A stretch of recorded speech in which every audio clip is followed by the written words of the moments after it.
Welcome back to the workshop. I'm Bill. I've had a number of requests to do a video showing how I fettle or refurbish a common two-burner stove. So I just picked this one up a couple of weeks ago and it's been waiting for this video. I'm going to switch to an overhead view here so you can get a better view of it up close, and we'll see what we've got. Okay, so you've got a top-down view, so I hope you can see better what we're dealing with here. Just want to do a basic check over this stove. It's a 421C, a pretty common model up here in Canada. 421 series would be roughly equivalent to a 425 in the US. They started with the 421 and went through A, B, C, D, and E revisions. They were made between 1965 and 1977. 421C is about in the middle, and this one, as we'll see in a bit, was made in March of 1971. So looking at it first, it looks pretty good. The front is a little dirty. It's got some scratches, no big deal. We can see there's a little bow in the lid. That's easy to fix. A little bit of rust here and there on the hardware. The lid is in good shape. We can clean off this paint overspray or splash, and the sides, the back, even the bottom all look pretty good. When we open it up, tilt this so you can see it. The windscreens are in good shape. They don't appear to have burned along the bottoms, which is quite common. A little bit of grease. I like the fact that the decal is in pretty good shape. It's not perfect, but it's better than the 421C I've got in my collection right now, which is why I bought this. And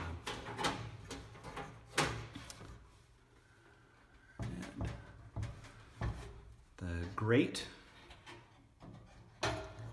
is in good shape. That will clean off very nicely. We'll put it in our electrolysis tank and it should come out looking quite good. The manifold, the burners look solid, they look good. The auxiliary is pretty typical, not used as much, has collected some moisture and is rusty. We can take care of that with a citric acid bath. And the tank itself, it's got some paint loss on the bottom, but no big deal. The paint on the top looks pretty darn good. It's just dirty, a little greasy. I'm not going to fire this up for starters because I'm going to tear the whole thing down anyways, but I can almost guarantee the valve, that seems to be working right. I don't see any grease or fuel drip down here that's an evidence of valve packing leak. The lighting lever is turning freely. The pump probably needs to be oiled. It's just barely working. And the fuel cap, I can tell by the feel of it. Yeah, the gasket in there is completely shot. So right now I'm stuck in this COVID-19 quarantine. Not many places are open, so we won't be able to replace that gasket today, but we can put an O-ring in there temporarily just to get things working when we're done. The rest of the inside of this looks good. There's a little bit of charring here on the paint, but that's pretty minimal. A little bit of paint loss down in the bottom where the stove tank would rub around when it's being carried or stored. But other than that, this looks good. It just needs to be cleaned and degreased. I'll show you how to polish up this paint, how to remove this overspray, and I think we can get this looking pretty nicely. And for those of you who are interested, if you want to check the date on a stove, look on these red torpedo tanks, look on the tabs. Now sometimes they're on the top, sometimes they're on the underside. I don't know if it was when they were made or who was building them that day. But on this, you can see the date. You probably can't see it on the camera, and it doesn't help that there's some grease and some dirt on here. But if I turn it around, sometimes the stamping is funny. I can see 71 here, so that's the year. This would be right in the middle of the 421 range. And the other number, if I turn it sideways, they stamped it the opposite direction. There's a 3 here. So this tells us year is 71 and the month is 3, so March 1971. If you're trying to date an older stove, in Canada they didn't start dating them until roughly 1962, I believe. In the US it may have been a year or two earlier than that, maybe about 1960. So if you've got an American stove and it's got the cylindrical, the bronze cylindrical tanks, the Everdur tanks, you're not going to find a date on that. And certainly anything older than that, you won't find a date on it. But if you've got one of these red torpedo tanks, you can find the date. If you've got a Canadian stove like a 4M, the later ones, they've got the cylindrical bronze Everdur tanks, and they've got mounting brackets mounted on the sides. You should be able to find the date stamped on the face of one of those mounting brackets. Chances are it's probably a 62, maybe a 63, but they discontinued those tanks right about the time they started dating these. So anyhow, so that's what we've got here. Let me get things cleared up here and we'll start taking this apart and see what we need to do to get it cleaned up. So here we are. Hope you've got a good view of this. We'll start by taking apart this case. Let's take the lid off. That'll make it a little easier to work on. All you have to do is bin that out. It's just got these two tabs, so this comes off very, very easily. So one note, I've got a little parts bin here so I don't lose anything. So the first thing I'll do is take out these screws to take the burners apart. Now these screws, that came out nice and easily. These screws are brass. If they're stuck, the easiest thing to do in that case is to actually take the manifold off first. It's got two bolts on the bottom, we'll see in a minute, and then take a propane torch to these screws and heat and quench. Get a bucket of water nearby, heat them up, quench them, heat them up, quench them. That'll usually loosen them up. That said, if even after heating and quenching, they're still really tight, and you get them out, you may end up needing to replace them, or you may need to trim the bottom off when you go to put them back in because they're brass. And what happens is when you heat it and quench it, the brass softens, and if you have to still put a lot of torque on it to get it off, you'll actually stretch the screws out. That's the best way I can put it. And they may be too long to go back in all the way. You'll find you'll screw them in all the way, and the burner cap will still be a little bit loose. So if they're stuck, if everything's really rusted, like I said, propane torch, bucket of water, take the manifold out first before doing this, and then heat and quench until they loosen up. But they should loosen up eventually, and again, though, you may end up having to replace them or trim the bottoms off so they're not as long.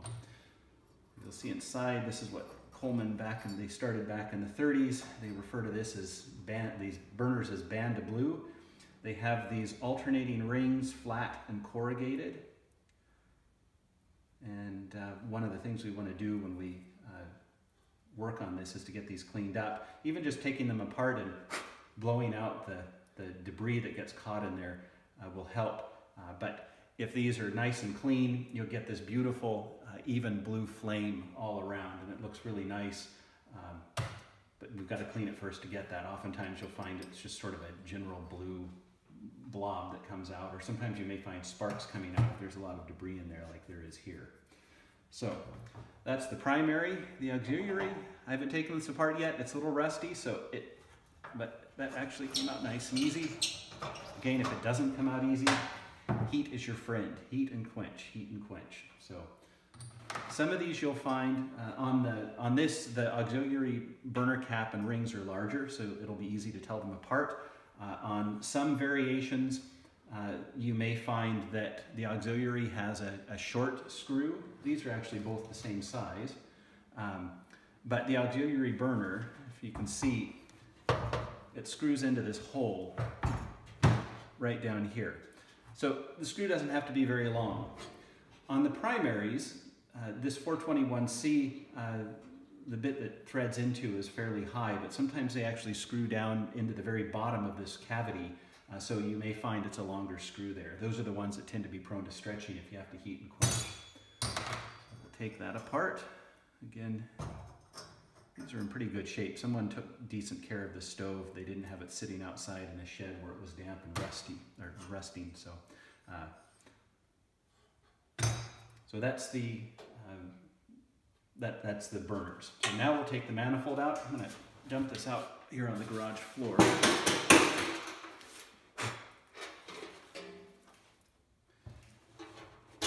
This is pretty typical for the Put this at an angle. Hopefully you can see down in this trough a little bit.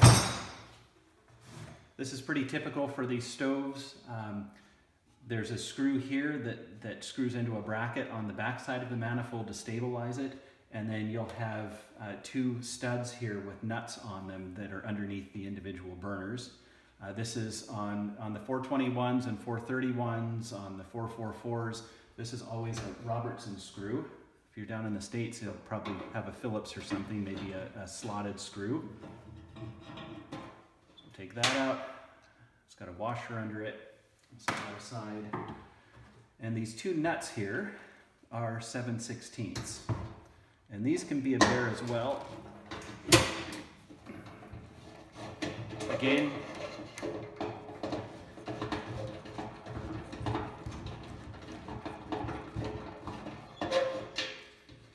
these can be rusted in place very badly. And if that's the case, try penetrating oil first, let it sit overnight. If that doesn't do it, a lot of times the only thing you can do again is heat and quench. In that case, you'll have to heat it and then dump some cold water on there and do that a couple of times, and it will burn the paint, unfortunately. I tried to do that only on the ones where I'm planning on repainting anyways. Again, this one's being nice to us, coming off nice and easily. Now this model has two studs on the bottom of the manifold.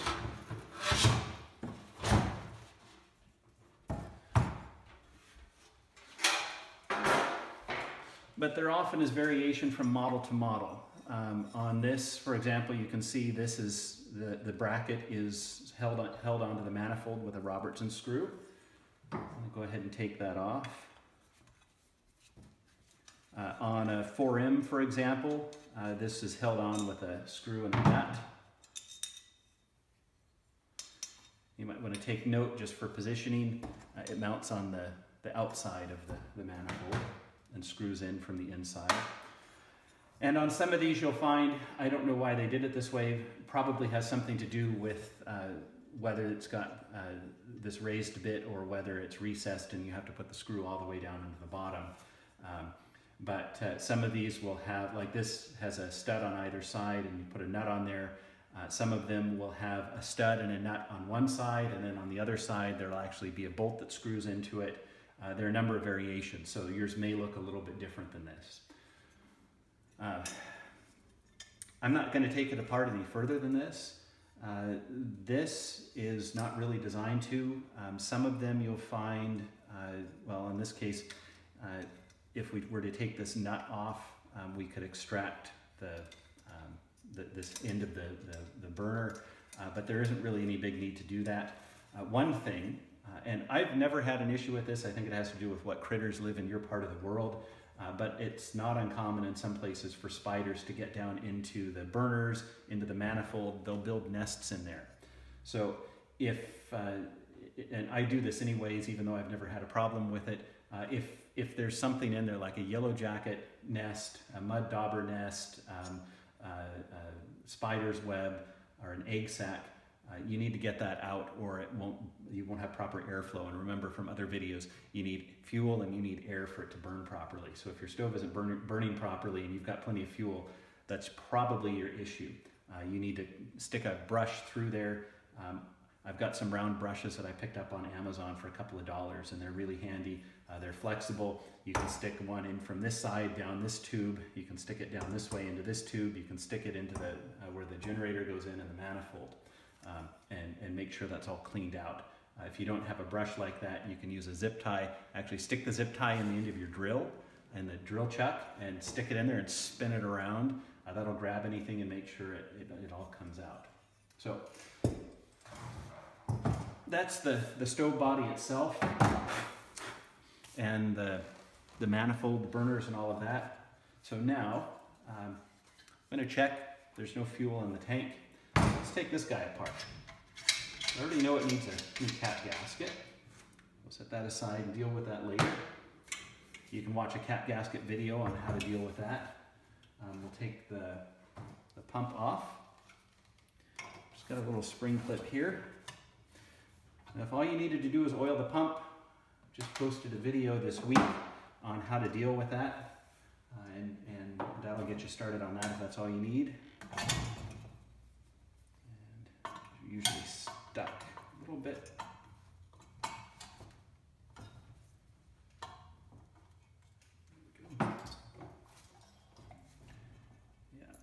See the leather's still relatively supple. I don't want to force it out because it'll probably crack if I do, but we can just soak this in some oil. Actually, all we probably need to do is oil it and then massage it out a little bit and let it absorb, and it'll be fine. So we'll set the pump aside. Grab let's see, we'll grab the air stem. This is the bit that gives the pump stability when you're pumping it in and out. It slides up and down this shaft. It also, as you've seen in other videos, this pump tube is squared off here, crimped, and so it grabs onto the air stem, and that threads it in and out of the check valve at the bottom, and that seals the check valve. We want to get that check valve out. Because the pump doesn't work, because we don't have a good cap gasket, I can't tell if the check valve works or not, but since we're taking this apart, I'm going to take the check valve out. And we can clean it, make sure everything works right. If you don't have a check valve tool, don't bother with this. You really don't want to take check valves out if you don't have the proper tool. They're in there very tight. As you'll see in a minute, there's a slot in the top, and if you don't have the proper tool, you can shave that slot right off, and then you'll need to get a new check valve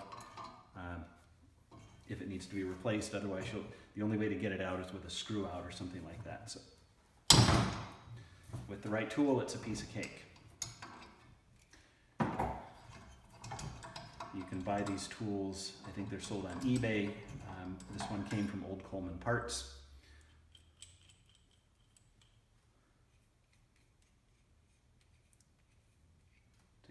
I don't know if you can hear that through the phone's speaker, but I can hear a little rattle, so that tells me the bearing inside the check valve isn't stuck. And the other thing I want to do is I blow on that and I can't hear any air escaping. So it's probably good, but I'm going to go ahead and clean that up along with all the other brass parts. Now the only thing left is the generator and the valve. So let's take that off. Here's something that I want to emphasize. Before you take the valve off, because we're going to have to turn that out, it's screwed into the tank. Before you do that, always take the knob off, because if you don't take the knob off and you start unscrewing the valve, the knob's going to ride up on the side of the tank here and put a big dent in it.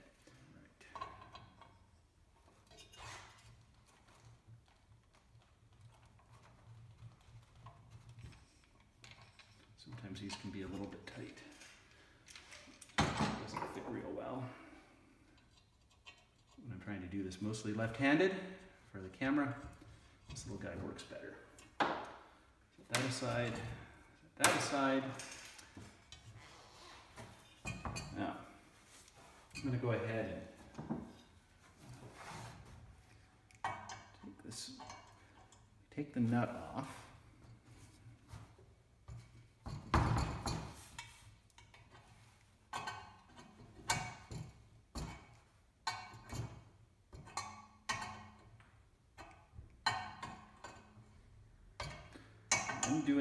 Unscrewing the valve stem nut. This will allow me to remove the valve stem and the cleaning needle. This little needle on the tip here, as you screw this in and out, open and closing the valve, it cleans out the orifice in the tip of the generator. One thing we can often tell how bad the generator, how dirty it may be just by looking at this cleaning wire. It actually doesn't look too bad, but the carbon buildup that's on there, I can run my fingers on it and I can feel it. There's a slight roughness, but it's actually not bad. Sometimes these are really crusty, and that tells me I definitely want to clean the generator. Usually don't replace them. Stove generators, unless they shear off or break, are pretty easy to clean, and I'll show you how to do that here. So the needle, it's got these very, very, very fine threads, but it simply unscrews from the valve stem. Set that aside. These are less, these are sturdier than a lantern generator cleaning needle, but still be careful with it so it doesn't get bent. Set that aside. I'm gonna keep this here for a minute, and I'm gonna see if I can take the generator off. So it's threaded in here, and then the tip is threaded on here.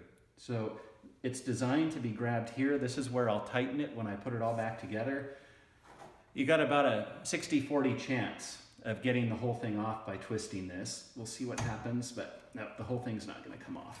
Oftentimes, because of these things have been heated and they've cooled and they're aged, what happens is you just get the tip. That's okay, because I want to take that apart anyways.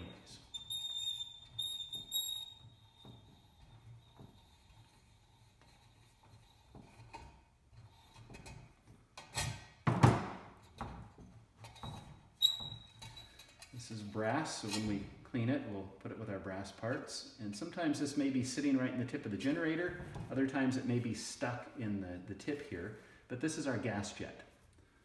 This is where the vaporized gas comes out, and this is where this needle pokes through. And I can feel there's actually, it hangs up in there, so I need to clean both of these. Make sure the fuel's flowing properly. Now, because this didn't unscrew at this point when I unscrewed that, I'm gonna have to take some pliers, put the pliers on there and give it a good grip. It's steel. Now, chances are it's probably gonna get scratched in the process here. And if this doesn't work, I may need to grab my channel locks, but usually they come out pretty easily like that.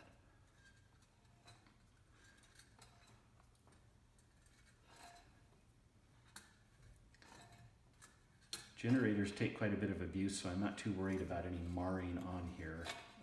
If you are, you could always try putting a piece of leather under your plier teeth. I haven't had good luck with that. It usually slips, but we can also sand out those marks a little bit so they're not quite so obvious. But like I said, it's a generator. It takes a lot of abuse, so I'm not too worried about it. So this unscrews from the valve body. Just like a lantern generator, it's got a spring inside. This doesn't have the cardboard or asbestos tube. It's just got the spring that keeps it centered. Seems to also help with heat retention. We'll set that aside. We'll boil all of these out in citric acid. Now, I'm gonna go ahead and put this back on, because when I clean the valve body, I kind of want it all in one piece. It's just easier that way. There are a couple ways you can get this out. And my observation, I don't work on American stoves and lanterns very often, but it seems you can see some white paste on there. They put some kind of thread locker on there from the factory, even though this is a tapered fitting. So as long as you've got it in there tight, it shouldn't leak. But they do put some paste in there. My observation has been the American stoves and lanterns, when you go to remove the valve, they're extremely tight. On a Canadian 220E or 220F, I can put pliers on it and pull it right out, even though the fount is brass and not been the fount. But on an American one, I've got to use an impact wrench with a socket. And same thing, I worked on a 425 for American 425 for a friend last summer, and I never could get the valve out. Even putting this, you can put this in a vise and turn it out, and then turn this out. Put your hand on the tank and twist it off. But I usually find a crescent wrench on this square part seems to work best. And they are going to be pretty tight.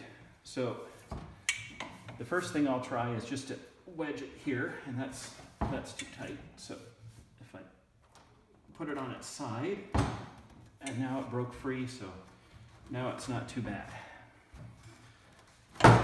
Again, the one American tank that I worked on, tried the same thing, tried putting it in a vise. I never could get it off, and even with a steel fount or steel tank, I could actually see the bung starting to bend. So I just left it alone.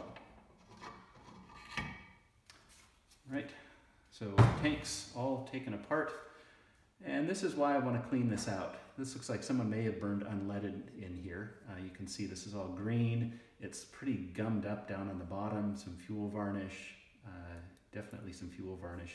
It's pretty brittle. So I want to clean that off. So this is our fuel and air tube. Come off pretty easily. This actually has a hex head on it, so I can put a crescent wrench on it. Some of them it's just round, and you'll have to use pliers and just grip that round part and turn it off. One thing someone asked me the other day, especially on the round ones, like you'll find on a 4M, for example, and it goes the same for the lanterns. This outer tube is it looks like it may be soldered in there. It's hard to tell with all the crud on it. But someone had a 200 or a 200A they were asking me about the other day, and they noticed that the outer tube would just spin in the head, and they were concerned that it would leak. It doesn't matter. Many of them do that. Some of them are just crimped in lightly. As long as it doesn't fall apart, it's fine, because the whole point of the top of this, there's a hole here that lets air in. If it's letting in more air through the top, that's fine. It doesn't matter. It's still going to work properly. So they weren't necessarily designed to be sealed up here or even to be rigid or fixed so that it doesn't spin. So just so you know. The air wire on these is not meant to come out. If it does, it's just press fit in here. Unlike a lantern where that's got a spring on it and the valve stem releases it so it can move up and down. That's what this lighting lever does. You can see as I turn it, the air wire moves up and down. It's just an eccentric block in there, and this is pressed in. So if this does come out, or for example, I've had once or twice, I was polishing one of these on the buffing wheel and it got away from me and the buffing wheel grabbed the air wire and pulled it out or bent it beyond what I could straighten out. So I grabbed another one. You can just press it back in if it comes out, but I don't recommend taking this out unless it comes out by accident. So that's our 421. Got all of our parts here. So I'm going to take some of these in the house, put them on the stove with some citric acid and start cleaning those, and I'll meet you in there and give you a look at that. And while we're doing that, it's time to get our electrolysis tank fired up, and we'll put the stove grate in there and you can see how that comes out. That'll take some time. If you don't have an electrolysis tank, you can scrub this with a wire brush, you can scrub it with steel wool. The other thing you can do if you've got a flat plastic container you can put it in or metal container, you can soak it in citric acid, and that'll do a fairly good job of getting all the crud off. If it's got some grease on it and you're not using electrolysis, my suggestion would be to spray it with oven cleaner, let it sit for a while and scrub that off before you do anything else. So I'll see you in the kitchen. All right, here we are in the kitchen making some stove soup, I guess. You'll notice I've got a little pot with some citric acid going here. These are the brass components. It's bad to mix brass and steel. You'll end up with some discolored steel if you do that. The brass will start to leach over. So I've got my steel components in this large pot, and they'll boil away in there. About an hour seems to do it for something like this. If it's really bad, it may take longer. This is about 2.5 liters of water with a teaspoon and a half of citric acid powder. This over here is probably about half a teaspoon of citric acid powder and 3 cups of water.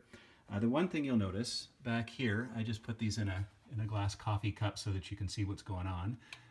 I've got the valve itself, and I've got the pump assembly. Now the reason why I've done this is I don't want to boil the valve because there's a graphite packing in there that seals the valve stem. If you boil it for very long, it will be compromised. It'll still work, but it'll get very, very sticky, and the valve stem will be hard to turn. So what I've done is I've poured some boiling water in there, and then I'll just let it sit and cool, and that doesn't seem to have any negative impact on the graphite packing. That's also why I put the valve stem nut back on it, so that the packing isn't directly in the water. And the pump, the reason that's in there is because I don't want to take off the leather cup since I don't have to. It doesn't have the nut on it. It's got one of these crimps, and they're a pain to take off. There's no reason to, or you don't want to bother if there's no reason to, and there's no reason to. So I can leave the pump cup sticking out and leave the rest of the pump down in here so that it gets cleaned up. So the citric acid removes some of the grease too, which is why I've got the pump in there. All right, so we're back in the kitchen. I've boiled all of these components for the burners and the tank, the generator, all of that, the valve, in citric acid, and they're ready to be cleaned off. So the first thing we need to do is, I'm going to take them one piece at a time, but they need to be rinsed well so that the acid solution will stop its effect. And basically I'm going to be using a wire brush and some steel wool, and for cleaning out the generator I use these are the round brushes I told you about earlier for cleaning out the manifold, so that's what we'll use for that. So this is the valve assembly. Clean the air wire good so that it doesn't have anything on it that'll end up clogging the bottom of the fuel and air tube.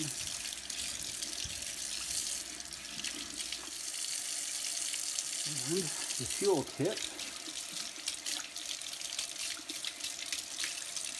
And this is one of those parts you won't see once it's all back together either. But the main thing with the fuel tip is to get the inside clean. I'm going to set that down for a second, and the next thing we'll look at, this is the cleaning needle. Go ahead and clean all the carbon off of that. Make sure that the needle itself is clean. And that looks good. Now I'm going to run that through there, and now it's no longer rough. It moves nice and smoothly. I don't feel it hanging up on anything, but stick it through both ways. Rotate it around to make sure that orifice is nice and clean. That should be good. Now the generator, wipe down the outside with some steel wool.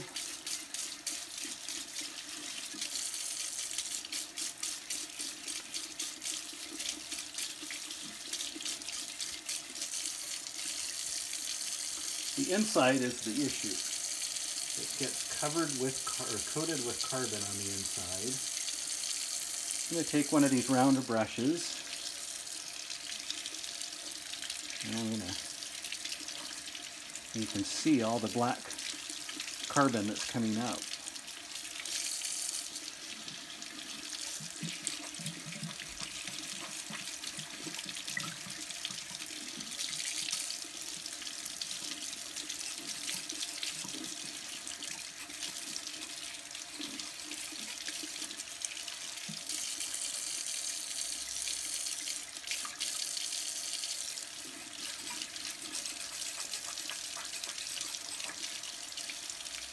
Alright, and now the water's running out clear, so the generator's fine. It should run like brand new. The last part of the generator is this wire. This works best if you put it down in the sink and use a wire brush and just scrape it down with the wire brush. It will deform or bend quite easily, so it's good to be careful with it. Although certainly not as fragile as the ones that come in the lantern generators. And you give it an inspect it, see if you see any real carbon deposits on there. Now one thing I can do is use just one of these smaller brushes and feed it through there. if I see any deposits. Not the easiest thing to do with these brushes, but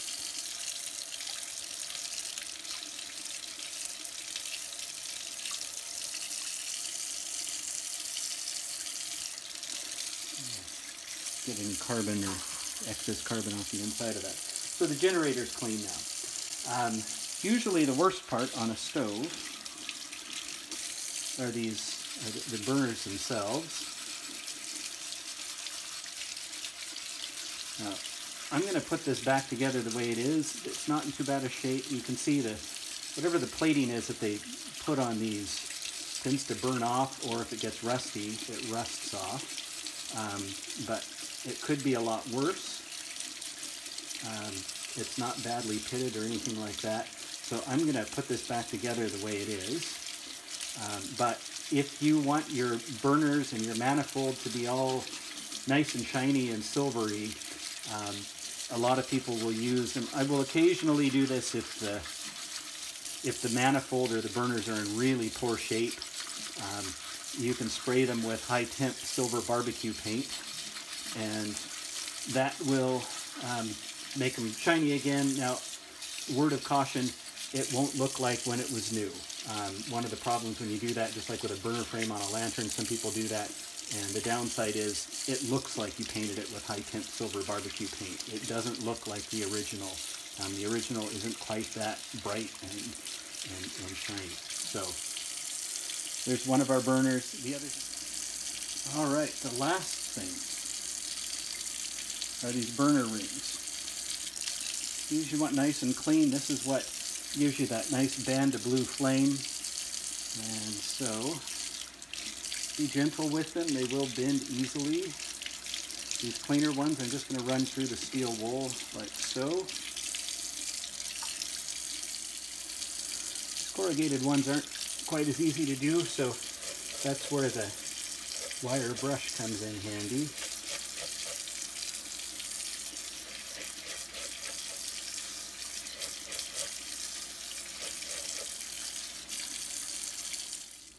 So we've got our burner rings are all cleaned up. They look pretty good. You can see how our brass cleaned up, and I'm going to go hit that on the buffing wheel now with some polishing compound just to get it really shiny. It's not necessary, but since I'm going to put the stove in my collection, that's something I'm going to do. That'll also clean up some of this as well on the pump, and the generator's clean now, all of that. So that's it. Do your wife a favor. If she didn't complain when you took over the kitchen sink, make sure you clean up after yourself. Hit this with some cleanser to get all the crud out, and thank her for letting you take over the kitchen momentarily. Be a nice guy at that. So I'll see you back in the workshop. All right, so I'm back today. We had to take a little break yesterday because of other things going on, but like I said, the paint on this is in good shape. We want to polish it up, but first we need to clean it. So I'm just going to do that out here. Smaller things I do on the laundry wash tub or the kitchen sink, but these are kind of large and awkward, so it's easier to do it out here outside with the hose. So the best thing I found is Simple Green. There's some Purple Power or something like that they use. My friend says it's a tractor degreaser. I've tried that, but it can make a mess of your paint if you leave it on too long, and it will immediately strip your decals.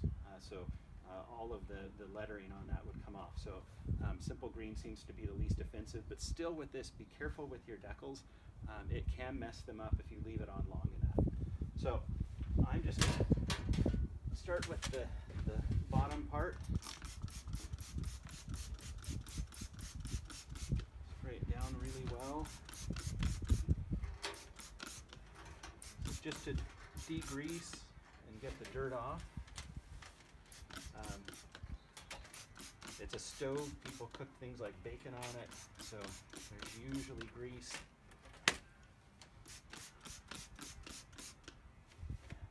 That's it.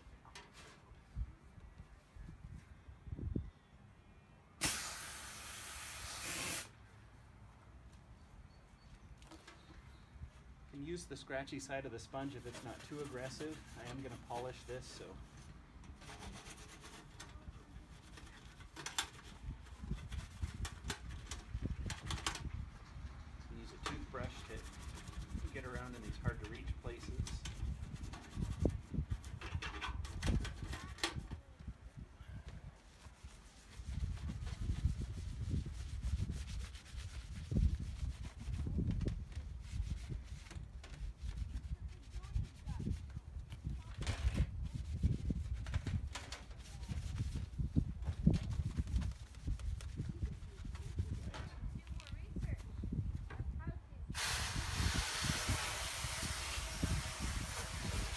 rinse it off with water.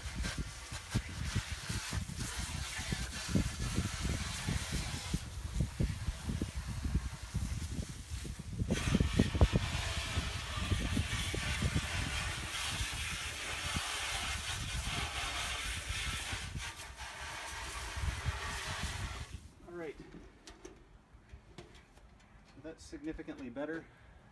What we need to do now is dry this off, and it's a sunny day, so I'll leave it out in the sun so the sun can dry off anything that's left over on that. And once that's dry, we should be ready to start cleaning it up and polishing it and all of that. So here we are with our clean stove parts. It's degreased, the dust and grime have been washed off, and now we want to polish it.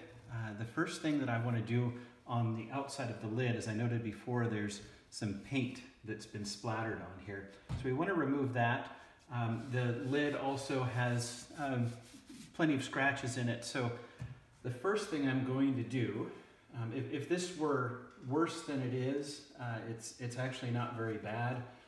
If it were worse than this, I would consider starting with maybe 1,000 grit sandpaper and working up to about 2,000 and wet sanding this very lightly to get rid of the scratches.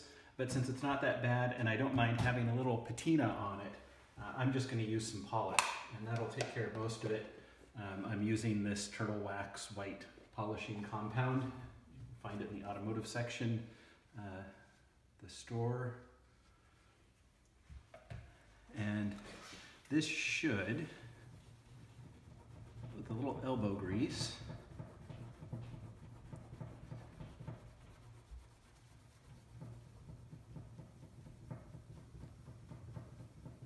you want to get the rag just a little bit damp. It seems to help if it drags just a little bit. And that gets rid of our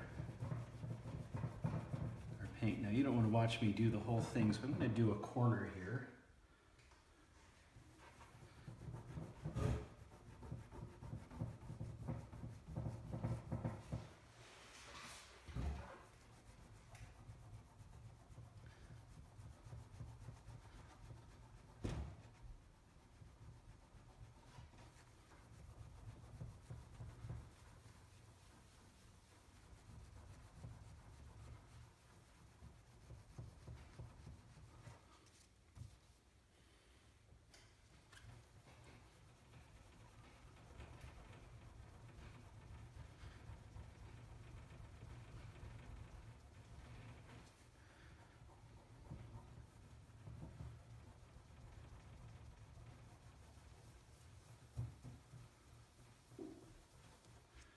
All right.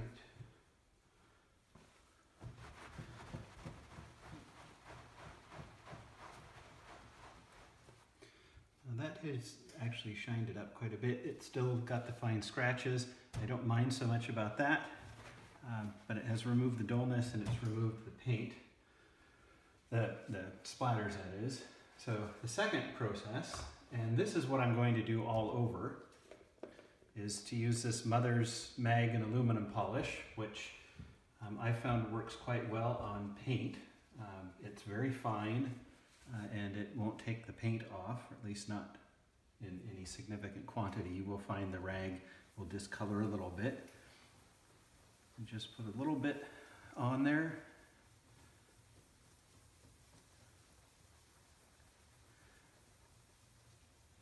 And we polish it in a circular motion.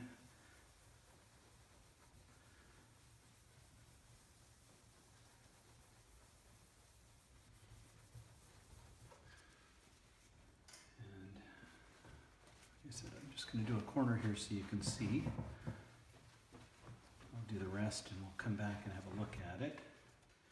But that's actually removed even more of the scratches and made it nice and shiny. So that's what you can do on surfaces like this.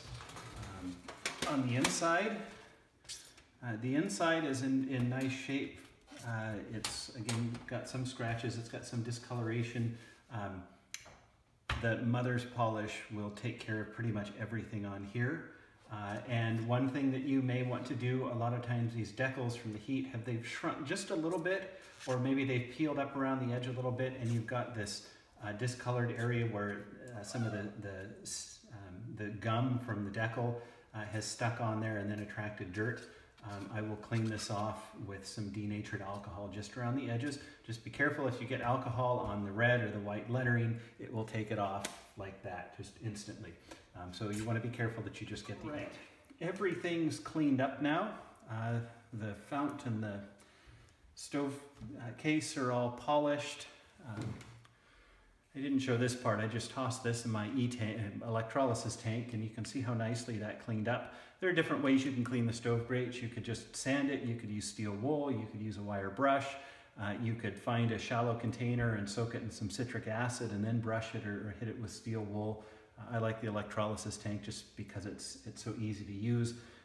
And I'm working on another video to show you how to put one of those together, because if you do this often enough, it's probably worth doing, and you can do it pretty inexpensively. So we're going to put this back together now.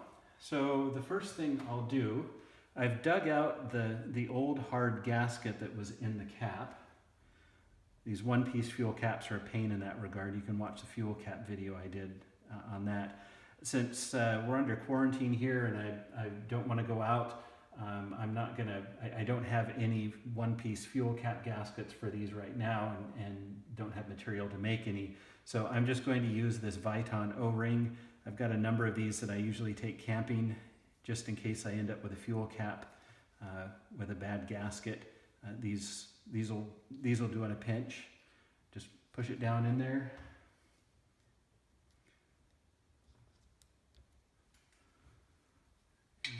Screw that on.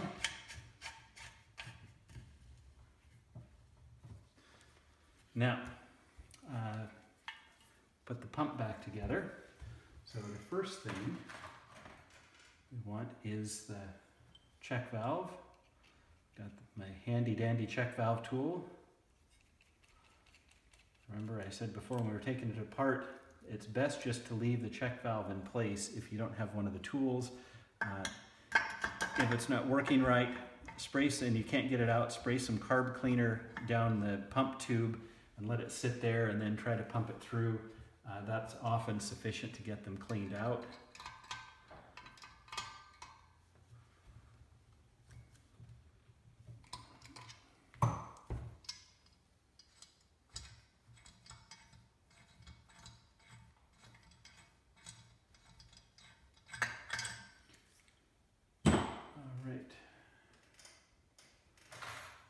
Take our pump.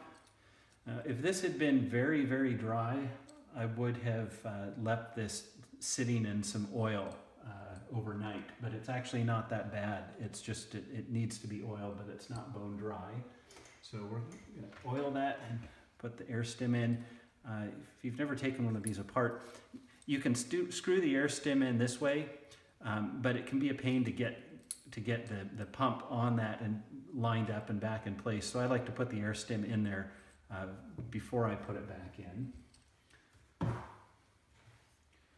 First, you can use, Coleman used to supply neat's foot oil for these, which is designed for leather, but just about any oil will do as long as it's not a vegetable-based oil. Vegetable-based oils can work in a pinch if you've got one of these that just happens to dry out while you're using it, so while you're on a camping trip. But vegetable oil goes rancid and it gets sticky, so it's not your best option. If you're actually out camping and in an emergency, the best thing you can do is use the oil from your dipstick. Motor oil works pretty well on these. I use 3-in-1 oil. But pretty much, like I said, any oil that's not a vegetable-based oil like olive oil or canola or anything like that. So again, it's often easiest to put this in if you put the air stem back in there first, and then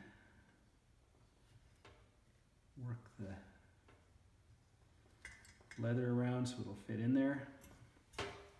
Push it down, wipe any excess oil off of here. and off of my fingers so I don't get oil everywhere.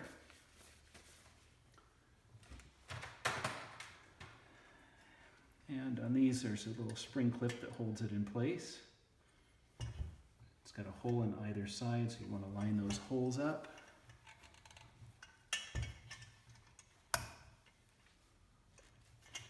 Once they're lined up, hook one side in, and then grab the other with needle nose pliers. Oops. And you've got that on there. And now you can, if you turn it, that'll thread the air stem down into the check valve. Now, the valve. Now you can see I did more than just hit this with steel wool after we soaked it in the citric acid. I actually put it on my polishing wheel and made it nice and shiny. That's obviously not necessary if your goal is just to get this thing to work. But I'd like it to look nicer than that. So we've got our fuel and air tube. You can see all that crud and varnish and everything is cleaned off. I've made sure that the orifice in the bottom is clean. Got our air wire here, just slips in the top. Unlike a lantern, there's no spring because it's the air wire is controlled with this lever. And we'll tighten this. Don't overdo it. It's brass, so it's soft and could just snap off. And this is a tapered thread that goes into the bung. So theoretically, you shouldn't need any sealant on it, but Coleman did use sealant, and I like to use sealant just so it gives me a little room to play, to get the clocking right. Doesn't take a lot. I like to use this Permatex blue. It's not the permanent stuff, so it's not a total bear if you need to remove it later on. Just thread this in.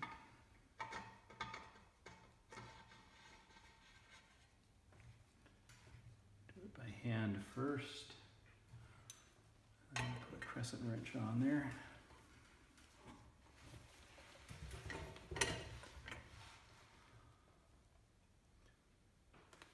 And you want it lined up as close as you can. Once we put the generator on, it'll be a little more obvious if it's not quite straight, but that looks pretty good. You want this at 90 degrees to the rest of the tank. This is awfully loose, so I'm going to tighten. There's graphite packing in here.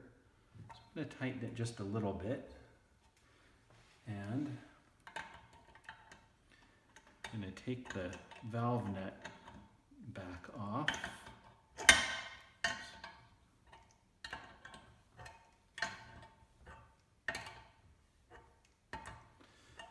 So I can put the cleaning needle on.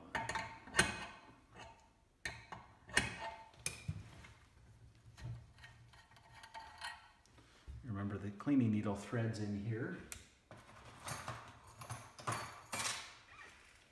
It's got those very, very fine threads. Stick that in and turn to grab this with some pliers, and we'll put the knob back on there just so we've got some leverage and make sure that's tight. All right. So now we can feed that back through the valve.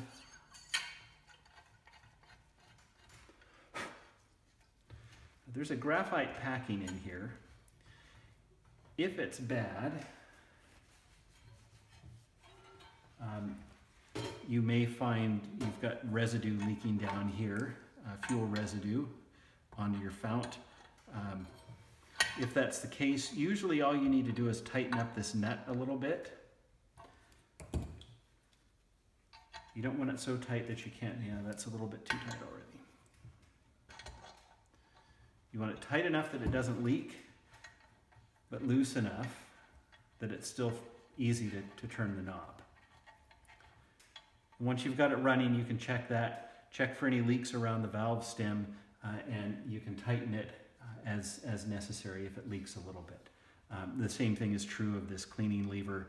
although the graphite packing in here is less likely to go bad. Usually what kills the graphite packing is if someone's been running unleaded through them. For whatever reason, that seems to mess up the graphite packing. So now the rest of the generator, you can see I polished the tip. It'll turn dark pretty quickly once it's hot. It looks good for now. Both ends of these, in theory, are the same, although some models, the end with the fuel tip may be flared out a little bit just from the pressure. So we'll put that was the gas jet. It's all been cleaned now, so fuel should flow nicely.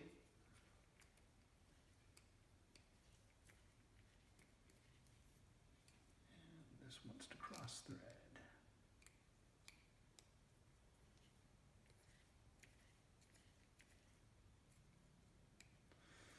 So I'm going to swap ends here, because that's probably the end that was going into the valve. See how easily that one goes on. We can just do that finger tight because we'll put a wrench on it here in a second. Take the spring, slide it over the needle without damaging the needle, and then put the generator on.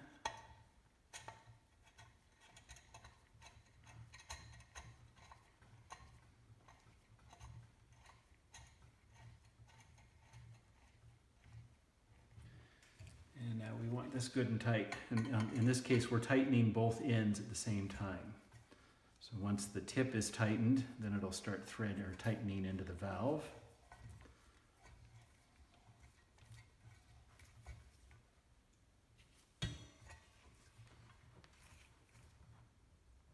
So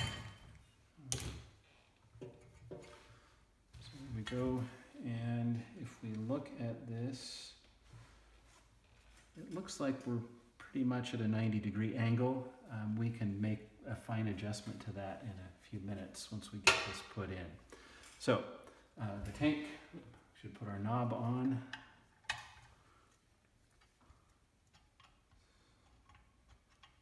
There we go. And it's got this little tiny screw.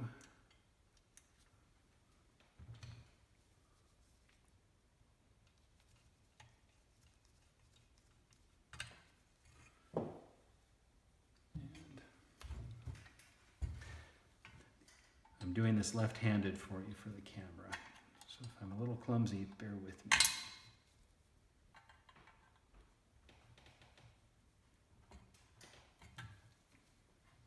Okay, the tank's ready to go. Now, the manifold, and I did clean this. I actually dropped this in the electrolysis tank as well, just to get it cleaned off. I've got the bracket back on here. There are different bracket designs depending on the stove model, but they all basically work the same way. Get that adjusted down there. So now we'll hold that in place.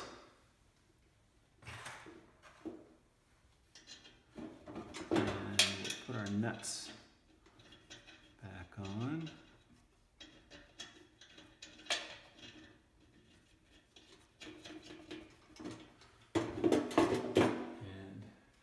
This end had a washer on it.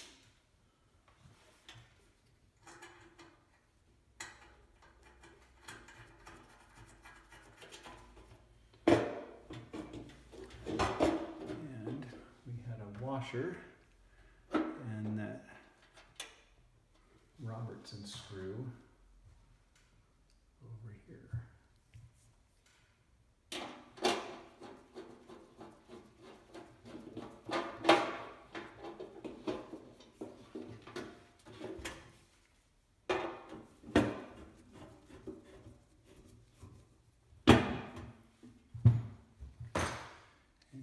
These are 7/16.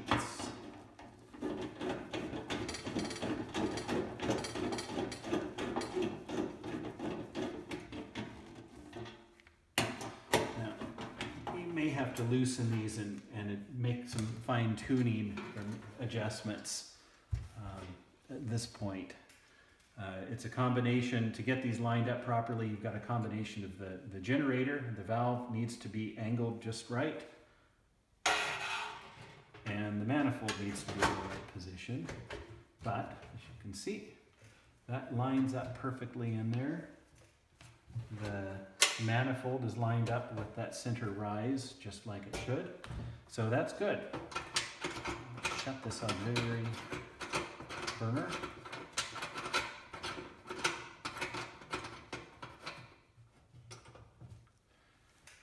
And the top, you simply hook the little tabs in on one side.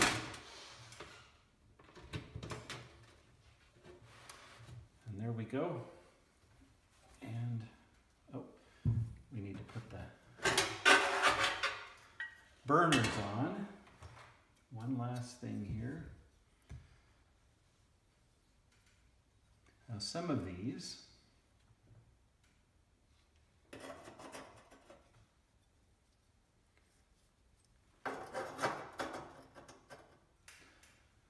smaller one goes on the left, the larger one on the right. Oftentimes the one on the left, the 421 doesn't have this, but many other models, you'll see a little notch, half circular notch cut just below the opening in the manifold. So now we need to alternate these. So you've got a flat one, corrugated, flat, corrugated, flat, corrugated, and flat. You'll see there are these 4 tabs. Drop those over the tabs.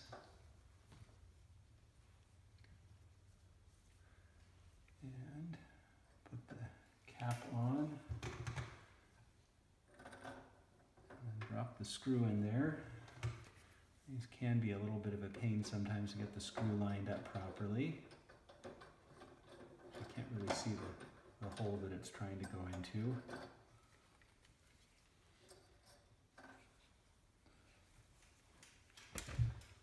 In fact, sometimes the easiest thing you can do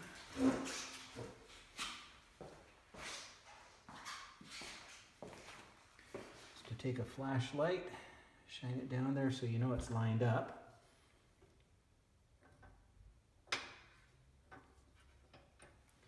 And then drop it straight down.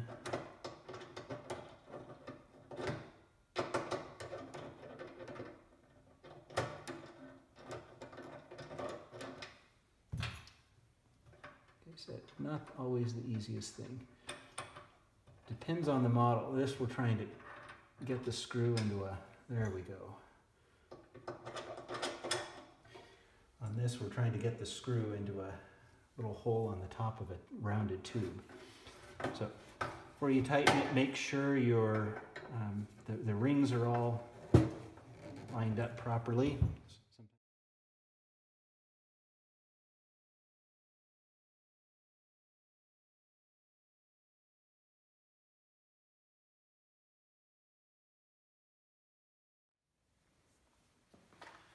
All right, so here we go.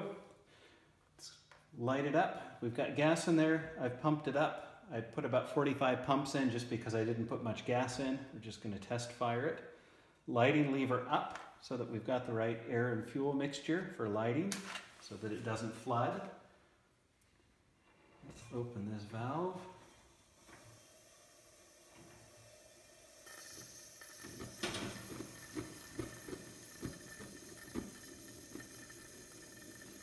Let it run like that for about a minute. What that's doing is heating the generator. With this lever in the up position, we're getting mostly air and very little fuel out of the tank or out through the valve. That keeps it from flooding, but gives enough fuel so that it'll light. But it gives us a fairly red flame. But as the generator gets hot, the fuel starts to vaporize, it builds up pressure, You get that nice blue flame.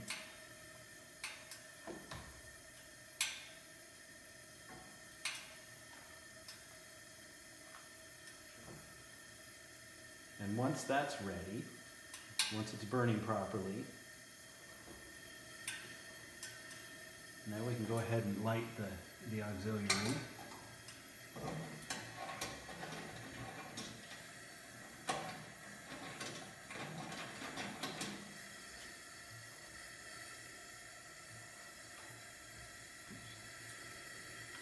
And there we go.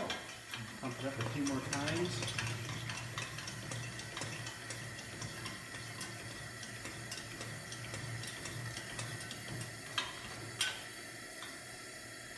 When the lighting lever's in the up position, you do lose some of the air that's in the fount, so it lowers the pressure. Once you put that down, that changes.